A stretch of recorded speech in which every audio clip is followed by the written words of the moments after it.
उत्तर प्रदेश के सीएम योगी आदित्यनाथ का कानून व्यवस्था पर बहुत ज्यादा फोकस रहता है। सीएम कई बार कह चुके हैं कि ये नया प्रदेश है जहां पर जो अपराधी है उनके लिए कोई भी जगह नहीं है, लेकिन अगर कोई कानून तोड़ेगा तो उसके लिए बुलेट भी रेडी है, जो कि चलती है पूरी तरह से, और फिर अपराधी चलने के लायक भी बिल्कुल नहीं बचता। तो कुछ ही घंटों में अपराधी जेल के शिकंजों में होता है और लंगड़ाता हुआ चलता हुआ दिखाई देता है। यह नया प्रदेश है जो अपराध को स्वीकार नहीं करता है। सीएम योगी की ये वार्निंग अपराधियों को डायरेक्ट मैसेज है कि अगर अपराध के रास्ते पर चले तो कीमत तो चुकानी पड़ेगी, और जिसने इस वार्निंग को नजरअंदाज किया उसका प्रदेश के 3 शहरों में आई तस्वीरों से समझा जा सकता है कैसे योगी फोर्स ने डेंटिंग पेंटिंग की है। चंदौली में 23 नवंबर को हुए हत्याकांड का हिसाब यूपी पुलिस ने 7 दिनों के अंदर ही कर दिया। हत्या के आरोपी के साथ हुई मुठभेड़ में आरोपी को लंगड़ाकर चलने पर मजबूर कर दिया। आरोपी के पास से तमंचा और जिंदा कारतूस जब्त किए गए हैं। फिरोजाबाद पुलिस ने ऑपरेशन लंगड़ा के तहत लूट और अपहरण के मामलों में फरार चल रहे बदमाश को गिरफ्तार किया है। जंगल में आरोपी को पकड़ने गई पुलिस पर रामवीर ने फायरिंग की। जवाबी कार्रवाई में आरोपी के पैर में गोली लगी। ग्रेटर नोएडा में भी पुलिस गोकशों के बीच मुठभेड़ हुई, जिसमें एक आरोपी के पैर में गोली लगी तो दूसरा अंधेरे का फायदा उठाकर फरार हो गया। तो देखिए, सीएम योगी यूपी में जिस तरह से अपराध और अपराधियों जैसी बीमारी का इलाज कर रहे हैं, वैसे ही उन्होंने गरीबों को आश्वासन देते हुए ये वादा किया है कि घबराने की अब कोई जरूरत नहीं है। कितनी भी गंभीर बीमारी हो, अस्पताल में उनका इलाज जरूर किया जाएगा। सीएम योगी ने गोरखपुर में जनता दरबार लगाया। इस दौरान उन्होंने जनता दर्शन में आए लोगों की समस्याएं सुनी, और न सिर्फ समस्या सुनी बल्कि गंभीर बीमारियों के इलाज के लिए आर्थिक सहायता की मांग लेकर पहुंचे लोगों को आश्वस्त किया कि वो बिना चिंता किए अपना हाई स्पेशलिटी हॉस्पिटल में इलाज कराएं।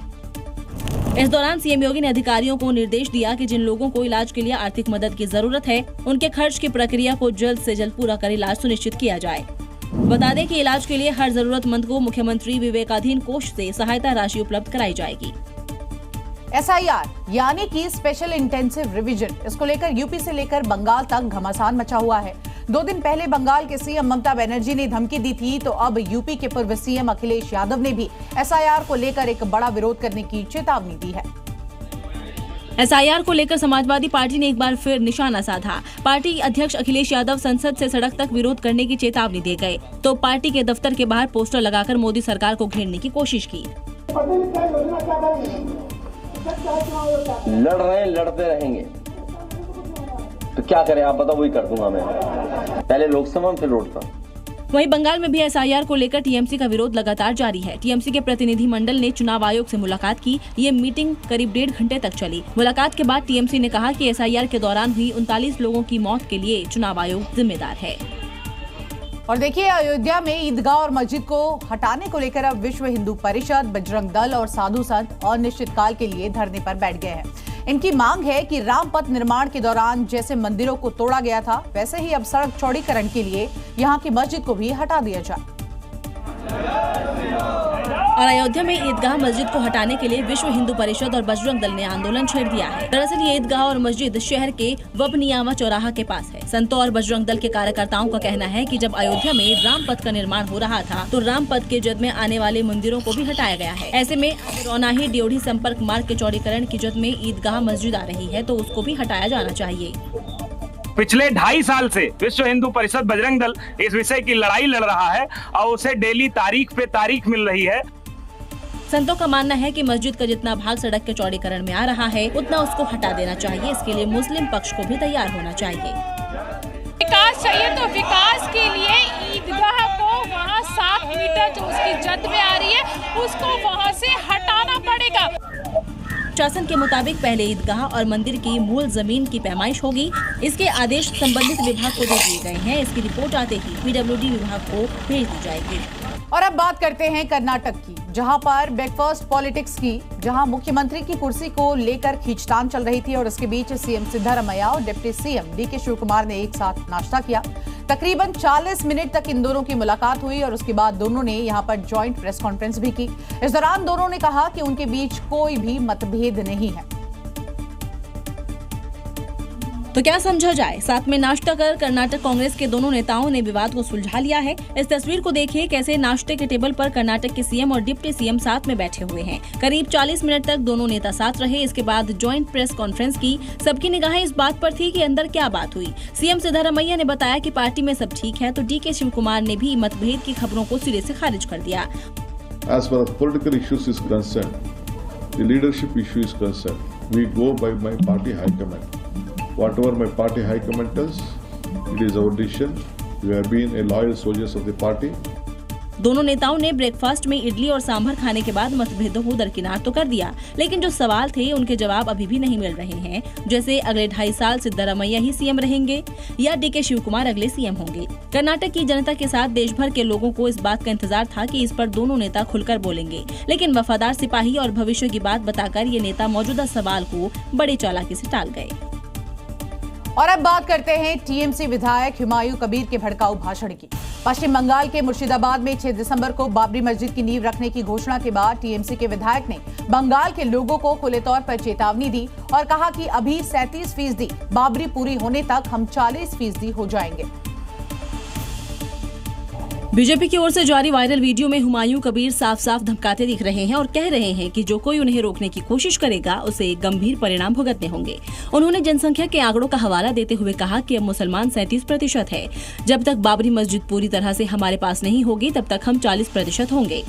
বাংলায় 37% আছে, যখন এটা কমপ্লিট করব সেদিন 40% এ পৌঁছাবো এবং করব কোনো শক্তি থাকলে আমাকে রুখে নেবে। हुमायूं कबीर के इस बयान की बीजेपी ने कड़ी निंदा की है और इस भड़काऊ बयान के लिए टीएमसी विधायक पर कार्रवाई की मांग की है। देखिए, बाबरी मस्जिद बनाने की कोशिश हुमायूं कबीर कर रहे हैं। ये बंगालियों के लिए, बंगाली हिंदुओं के लिए एक मैसेज है। ये अटैक जो कर रहा है हुमायूं जी, ये हिंदू लोग को डरा रहा है। पश्चिम बंगाल में अगले साल विधानसभा का चुनाव है। हुमायूं कबीर बाबरी के गड़े मुर्दे को उखाड़कर अपनी राजनीतिक रोटी सेक रहे हैं, लेकिन इस दौरान जिस तरह का वो भड़काऊ बयान दे रहे हैं उससे साफ है कि एक समुदाय के वोट पर उनकी नजर है। देखिए, रामपुर जेल में बंद समाजवादी पार्टी के वरिष्ठ नेता आजम खान एक बार फिर से सुर्खियों में है। अदालत में पेश होने के दौरान उन्होंने कैदी वैन में बैठने से पूरी तरह से इनकार कर दिया और बोलेरो लाने की मांग कर डाली।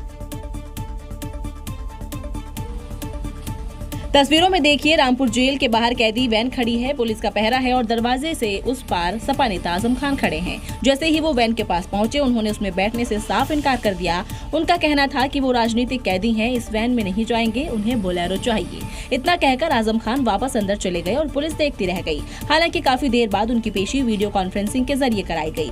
दरअसल मामला 2018 से जुड़ा है, जब एक इंटरव्यू के दौरान उन्होंने दिवंगत नेता अमर सिंह की बेटियों को लेकर आपत्तिजनक टिप्पणी की थी। गोमती नगर थाने में उनके खिलाफ एफआईआर दर्ज कराई गई थी। बाद में ये केस रामपुर कोर्ट में ट्रांसफर हुआ था, जिसमें आज आजम खान की पेशी हुई। अदालत ने सभी तथ्यों और सबूतों के आधार पर उन्हें बरी कर दिया, लेकिन पेशी के दौरान कैदी वैन को लेकर हुआ विवाद एक बार फिर सियासत और कानून के टकराव की तस्वीर दिखा दिया। बिहार में गृह मंत्री सम्राट चौधरी के कार्यभार संभालते ही बिहार पुलिस एक्शन मोड में नजर आ रही है। देखिए, अपराध पर शिकंजा अब सड़कों तक ही सीमित नहीं है, बल्कि सीधे जेलों के अंदर तक पहुंच गया है। पूर्णिया, गया, बेगूसराय और पटना में एक साथ छापेमारी हुई, जिससे कैदियों में हड़कंप मच गया।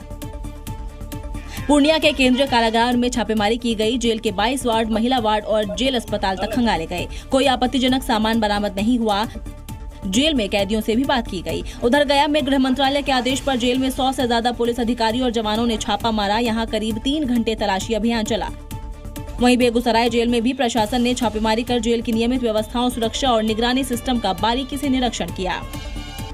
पटना की बेऊर जेल में भी सुबह 5 बजे से 7 बजे तक सर्च ऑपरेशन चला। जेल के कई वार्डों में करीब 3 घंटे तक चप्पा चप्पा खंगाला गया। 4 जिलों में एक साथ हुई इस कार्रवाई से साफ है कि बिहार सरकार और पुलिस अब किसी भी सूरत में अपराध पनपने नहीं देना चाहती। ये मेगा रेड अपराधियों के लिए खुली चेतावनी है।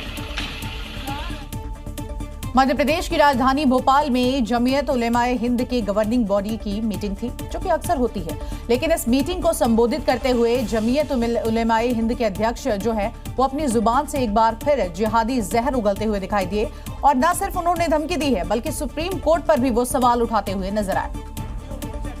जमीयत की इस मीटिंग को संबोधित करते हुए मौलाना महमूद मदनी ने न सिर्फ मुसलमानों को भड़काया और कहा कि जब जब जुल्म होगा तब तब जिहाद भी होगा। जब जब जुल्म होगा तब तब जिहाद होगा। हिंदुस्तान जैसे जमहूरी और सेकुलर मुल्क में जहां इस्लामी रियासत का कोई तस्वुर मौजूद नहीं, वहां जिहाद के नाम पर कोई गुफ्तगू मौजूए बहस ही नहीं। वहीं बीजेपी ने मदनी पर पलटवार करते हुए मदनी के बयान सिर्फ भड़काऊ नहीं बल्कि देश को बांटने वाला भी है। इस मामले में सुप्रीम कोर्ट स्वतः संज्ञान ले। इस प्रकार के शब्दों से, इन शब्दों के प्रयोग से कहीं न कहीं हिंदुस्तान की जो मूल भावना है, हिंदुस्तान का जो मूल मंत्र है, सबका साथ। ये कोई पहला मौका नहीं है जब मदनी ने ऐसा बयान दिया हो। इससे पहले भी मौलाना महमूद मदनी आई लव मोहम्मद का विवादित बयान दे चुके हैं। AIMIM चीफ असदुद्दीन ओवैसी के एक और नेता ने भड़काऊ बयान दिया है। देखिए, पार्टी के विधायक ने चुनावी रैली में कहा कि शरीयत पर दखल अंदाजी की जा रही है, अगर वो अपनी पर आए तो गली गली कम पड़ जाएगा, कहा। भाईजान के नेताओं के जहरीले बयान सामने आना जारी है। कोई 15 मिनट की धमकी देता है तो कोई देख लेने की। अब हैदराबाद से विधायक माजिद हुसैन ने मजहब के नाम पर जहर उगला है।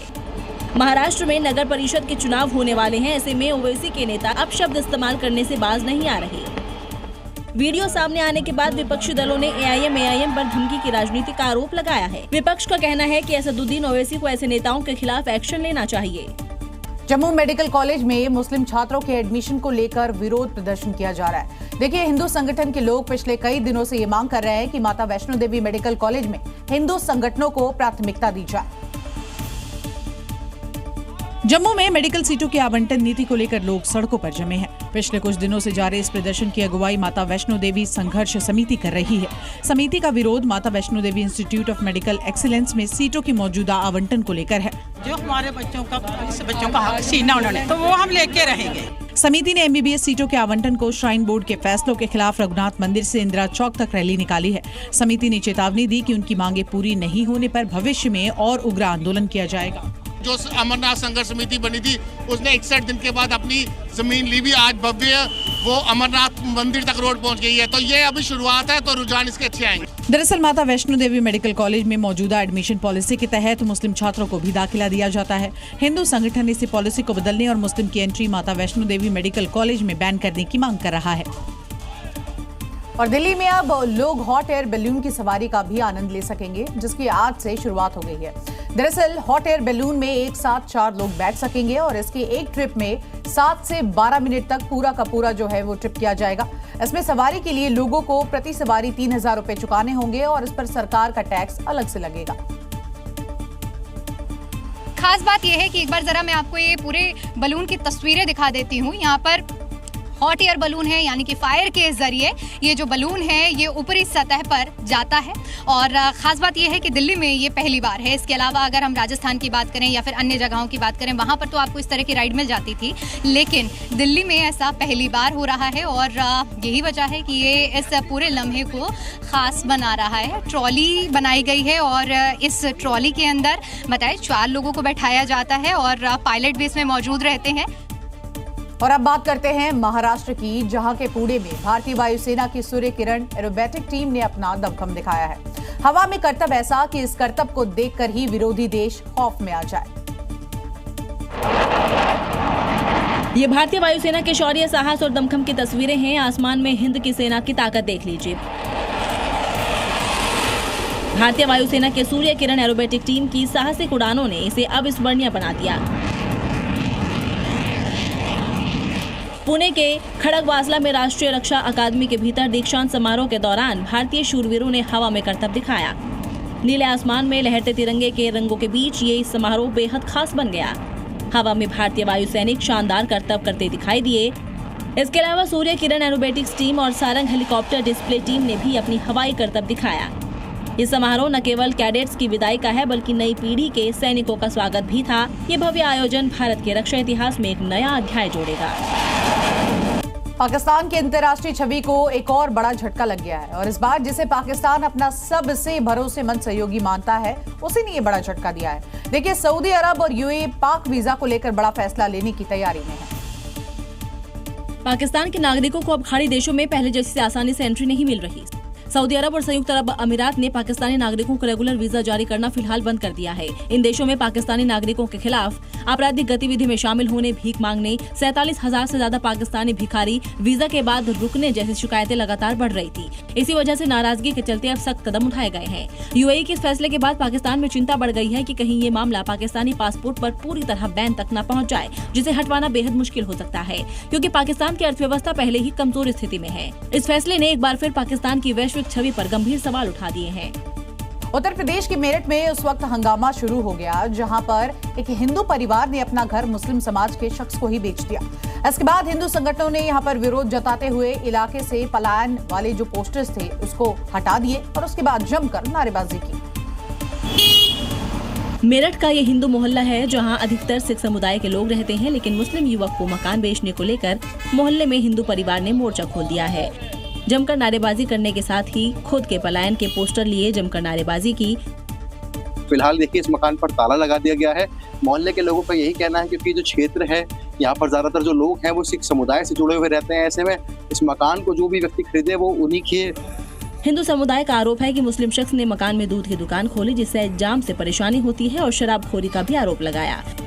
यहाँ गुरुद्वारे निकलने का रास्ता है, ये रोक रखा है। सुबह यहाँ पे व्यापार करने, पहले भी वहाँ पे व्यापार करते थे, अब यहाँ पे करना शुरू कर दिया।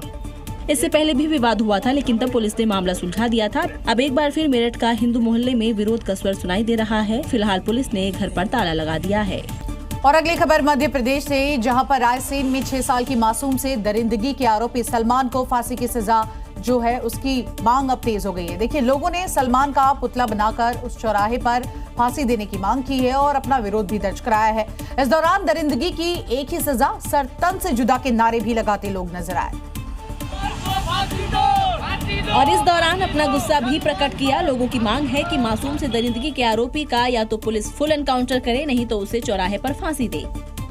अपनी इसी मांग को लेकर रायसेन के लोग हाथों में तख्ती और आरोपी सलमान का पुतला लेकर सड़कों पर उतरे। इस दौरान जमकर नारेबाजी की। सर तन से जुदा होना चाहिए, क्योंकि उसने जो काम किया ये सर से तन जुदा करने वाला ही काम है। 21 नवंबर को आरोपी सलमान ने 6 साल की मासूम के साथ दुष्कर्म किया था। 28 नवंबर को भोपाल से उसे गिरफ्तार किया गया। उसके बाद पुलिस ने उसका हाफ एनकाउंटर भी किया, लेकिन लोगों को दरिंदे के लिए फांसी से कम की सजा मंजूर नहीं है, क्योंकि उसने काम ही ऐसा किया है। आक्रोश है क्योंकि 6 साल की बच्ची के साथ दरिंदगी की है इस सलमान ने। उत्तर प्रदेश की राजधानी लखनऊ के डालीबाग में सीएम योगी का बुलडोजर कभी भी गरज सकता है, क्योंकि इलाके में अवैध तरीके से बांग्लादेशियों और रोहिंग्यों के रहने को लेकर शिकायत मिल चुकी है, वो भी उस इलाके में जहां पर तमाम मंत्री विधायकों का आवास है। लखनऊ डालीबाग में बहुखंडीय आवास है, जहां तमाम मंत्री और विधायक रहते हैं, लेकिन इनके सामने ही अवैध तरीके से झोपड़ियां बनी हुई है, जिन्हें हटाने के लिए लखनऊ नगर निगम कई खत लिख चुका है कि अवैध रूप से रोहिंग्या और बांग्लादेशी रहते हैं। ऐसे में पीछे की तरफ जो मंत्री आवास का एरिया है वहाँ पे बहुत ज़्यादा बड़े पैमाने पर अवैध रूप से जो झुग्गी झोपड़ी हैं वो बसाई गई थी। जी मीडिया की टीम उस अवैध बस्ती में पहुंची जहां बांग्लादेशी और रोहिंग्या होने का दावा किया जा रहा है। तमाम घर हैं और आप तस्वीरें देख सकते हैं कि यहाँ पर जो है इसको ही जो है लखनऊ विकास प्राधिकरण ने नोटिस जो है जारी किया है और इन्हीं घरों को जो है गिराने को लेकर कहा गया है। हम लोग गोमती नगर में वहाँ तोड़ दिया तो वहाँ से हम लोग यहाँ आया है। यहाँ कोई नोटिस आया नहीं। घुसपैठियां जो देश की सुरक्षा के लिए सबसे बड़ा खतरा है, ऐसे में विधायकों के आवास के सामने ही अवैध तरीके से जो बस्ती बना दी गई है उस पर कभी भी बुलडोजर चल सकता है। और अब खबर मध्य प्रदेश से, जहां पर आगर मालवा में श्री राम मंदिर की जमीन को कब्जा मुक्त कराया गया। यहां सालों से जमीन को लेकर विवाद चल रहा था, लेकिन हाईकोर्ट के आदेश के बाद प्रशासन ने अब बड़ी कार्रवाई की है। ये है बगलामुखी मंदिर परिसर में स्थित श्री राम मंदिर की जमीन, जिस पर 25 साल पुराना विवाद अब इतिहास बन गया। मध्य प्रदेश हाईकोर्ट ने साल 1997 में फर्जी दस्तावेजों और छुपाए गए तथ्यों के आधार पर हासिल की गई डिक्री को पूरी तरह अवैध घोषित कर दिया, जिसके बाद प्रशासन एक्शन मोड में आ गया। देर रात भारी पुलिस बल और अधिकारियों की मौजूदगी में अतिक्रमण हटाया गया। देखिए रात के अंधेरे में कैसे हाईकोर्ट के आदेश पर अतिक्रमण पर बुलडोजर गरज रहा है। अवैध कब्जा कर बनाई गई दुकानों को जेसीबी ने ध्वस्त कर दिया। हाईकोर्ट के फैसले के बाद मंदिर परिसर को कब्जा मुक्त करा लिया गया और पूरे इलाके में सुरक्षा व्यवस्था और कड़ी कर दी गई। प्रशासन की कार्रवाई ने साफ संदेश दिया कि ये किसी भी तरह की गैरकानूनी कब्जा बर्दाश्त नहीं किया जाएगा। मध्य प्रदेश के बुरहानपुर में एक बार फिर से माहौल खराब करने की पूरी कोशिश की गई है। यहाँ पर शिव मंदिर में असामाजिक तत्वों ने जमकर तोड़फोड़ की, जिसके बाद हिंदू संगठनों ने यहाँ हंगामा किया। बिरोदा गांव के लोगों का आरोप है कि रात के अंधेरे में हिंदू मंदिर को निशाना बनाया गया है। असामाजिक तत्वों ने शिव मंदिर में न सिर्फ तोड़फोड़ की बल्कि मंदिर की मूर्तियों को भी तोड़ दिया है। साथ ही मंदिर पर लगे कलश को भी उखाड़ दिया।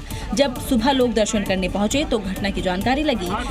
ऐसे असामाजिक तत्व को चिन्हित करके प्रशासन को तत्काल उनके ऊपर कड़ी से कड़ी कार्रवाई करनी चाहिए, क्योंकि ये केवल एक ग्राम की बात नहीं है। ग्रामीणों और हिंदू संगठनों ने पुलिस को अल्टीमेटम दिया है कि जल्द से जल्द आरोपियों की गिरफ्तारी हो। एहतियातन मौके पर पुलिस बल की तैनाती की गई है। पुलिस ने आश्वासन दिया है कि प्रदेश का माहौल बिगाड़ने वालों को मोहन सरकार नहीं छोड़ेगी। और अब बात एक ऐसी तकनीकी खामी की जिसने दुनिया भर के एयरलाइंस कंपनियों को बहुत बड़ी परेशानी दे डाली। देखिए, क्योंकि जिन कंपनियों के पास एयरबस A320 सीरीज के विमान हैं, अब वो सभी जमीन पर है और जब तक ये ठीक नहीं होगा तब तक तकरीबन 6000 विमान उड़ नहीं पाएंगे। दरअसल इस सीरीज के विमानों में ये परेशानी आई सोलर रेडिएशन की वजह से। क्यों उड़ान के दौरान ये तकनीकी खामी प्लेन के साथ साथ प्लेन में सवार यात्रियों को भी खतरे में डाल सकती है। सोलर रेडिएशन से फ्लाइट कंट्रोल डेटा खराब हो सकता है, जिससे एयरक्राफ्ट की ऊंचाई, डायरेक्शन कंट्रोल जैसी बेहद अहम जानकारी गलत हो सकती है। इस तकनीकी खराबी को दूर करने के लिए विमान बनाने वाली कंपनी एयरबेस ने सभी एयरलाइन कंपनियों के A320 सीरीज के विमानों के सॉफ्टवेयर अपडेट करने को कहा है। आपको बता दें कि दुनिया भर में करीब 6000 विमान इस वक्त जमीन पर है जिन्हें अपडेट करना है। हालांकि सॉफ्टवेयर अपडेट के कारण भारत में अब तक कोई उड़ान रद्द नहीं हुई है, लेकिन कुछ फ्लाइट्स जरूर हैं जो करीब 1 से 1.5 घंटे की देरी से उड़ रही हैं। बता दें कि एयर इंडिया और air India express A320 series के विमानों का संचालन करती है। रूस ने यूक्रेन पर 9M729 क्रूज मिसाइल 24 बार दागी है और ये वही मिसाइल है जिसके डेवलपमेंट के कारण 2019 में अमेरिका के साथ एक संधि टूट गई थी। तब एक्सपर्ट्स ने पुतिन पर अंतर्राष्ट्रीय नियमों को चुनौती देने का बड़ा आरोप लगाया था। ये उसी क्रूज मिसाइल के हमले की तस्वीर है जिससे यूक्रेन की राजधानी कीव धुआं-धुआं हो गई। देखिए, जहां क्रूज मिसाइल ने टारगेट किया वहां आसमान तक आग और धुएं का गुबार उठ रहा है। धमाका इतना जोरदार था कि कई किलोमीटर दूर तक कार के शीशे चकनाचूर हो गए। बताया जा रहा है कि ये हमला यूक्रेन पर रूस ने 5 अक्टूबर को किया था। तब 9M729 मिसाइल ने 1200 किलोमीटर की दूरी तय करके यूक्रेन के एक रिहायशी इमारत पर वार किया। इस हमले में 4 लोगों की मौत हुई। मलबे में मिले टुकड़ों पर 9M729 के निशान साफ देखे गए। रूस ने हाल में परमाणु क्षमता वाली ब्यूरोवेस्टनिक क्रूज मिसाइल और पोसाइडन न्यूक्लियर टारपीडो के परीक्षण का भी ऐलान किया है। इन लगातार परीक्षणों से ये संकेत मिलता है कि मॉस्को अब नई पीढ़ी के परमाणु हथियारों को खुलकर मैदान में उतार रहा है। तो श्रीलंका में तबाही मचाने के बाद विनाशकारी तूफान दितवा भारत की ओर बढ़ रहा है और इसको लेकर मौसम विभाग ने दक्षिण भारतीय राज्य तमिलनाडु, पुडुचेरी और आंध्र प्रदेश में तेज हवाओं के साथ भारी बारिश का अलर्ट भी जारी कर दिया है। और समुद्र में हो रही इस हलचल को देखिए। चक्रवाती तूफान दितवाहा के श्रीलंका और दक्षिण पश्चिम बंगाल की खाड़ी से होते हुए उत्तर पश्चिम दिशा में बढ़ने के कारण तेज लहरें उठ रही हैं। हवा तेज गति से बह रही है। तमिलनाडु के रामेश्वरम में तेज बारिश हो रही है। समुद्र में भारी उथल पुथल है। मौसम विभाग ने 5 राज्यों में बारिश का रेड और ऑरेंज अलर्ट जारी किया है। तमिलनाडु, पुडुचेरी, आंध्र प्रदेश, तेलंगाना और केरल के तटीय इलाकों में आंधी के साथ बारिश हो सकती है। तूफान रविवार तक चेन्नई पहुंच सकता है। भारत में श्रीलंका जैसा कुछ नहीं होगा, हालांकि तटीय इलाकों में आंधी बारिश होगी।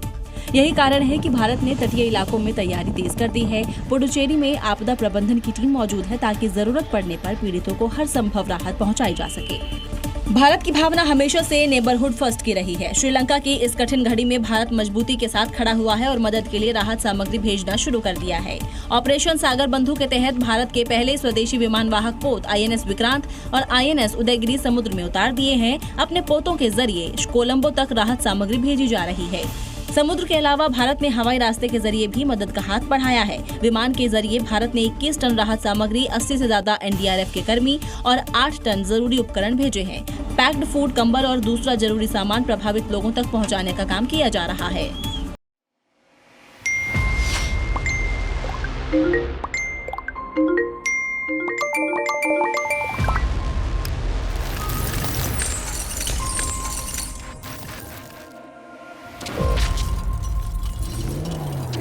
आज के दिन में कितने लोग आप में से हैं जिनका पहला हाथ फोन पे जाता है? Everybody wants to demand your attention. This is the key word. जो कंज्यूम करते हो आप इस डिजिटल टेक्नोलॉजी, कंज्यूम करने की जगह उसको इस्तेमाल करो क्रिएट करने की।